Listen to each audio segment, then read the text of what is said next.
ଆମ ଜୀବନରେ ଆମେ ଏମିତି ବହୁତ ଲୋକ ଅଛନ୍ତି, ଆମେ ଯେବେ ଏତେ ଉପରକୁ ଯାଉ କି ଆମେ ବହୁତ ଗୋଟେ ସକ୍ସେସ୍‌ରେ ପହଞ୍ଚିବା ପାଇଁ ବହୁତ ଲୋକ ଅଛନ୍ତି ଆମ ସହିତ ଜଡ଼ିତ, ସେମାନେ ଚାହାନ୍ତିନି। କିନ୍ତୁ ତା ଭିତରୁ ଜଣେ ଦୁଇ ଜଣ ଲୋକ ଥିବେ, ଦେଖିବେ ସେ ଚାହାନ୍ତି କି ଆମେ ଉପରକୁ ଯାଉ, କିଛି ଗୋଟେ ସଫଳତା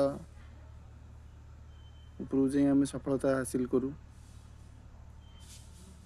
ଉଚ୍ଚ ଜାଗାରେ ପହଞ୍ଚୁ। କିନ୍ତୁ ଆଉ ତା ଦେହରେ ଯେଉଁ 10ଟା ଲୋକ ଥିବେ, ସେ ସବୁବେଳେ ନିନ୍ଦା କରିବେ, ହେ ସେ ଏମିତି ଉଠିଗଲା, ସେ ସେମିତି ଉଠିଗଲା।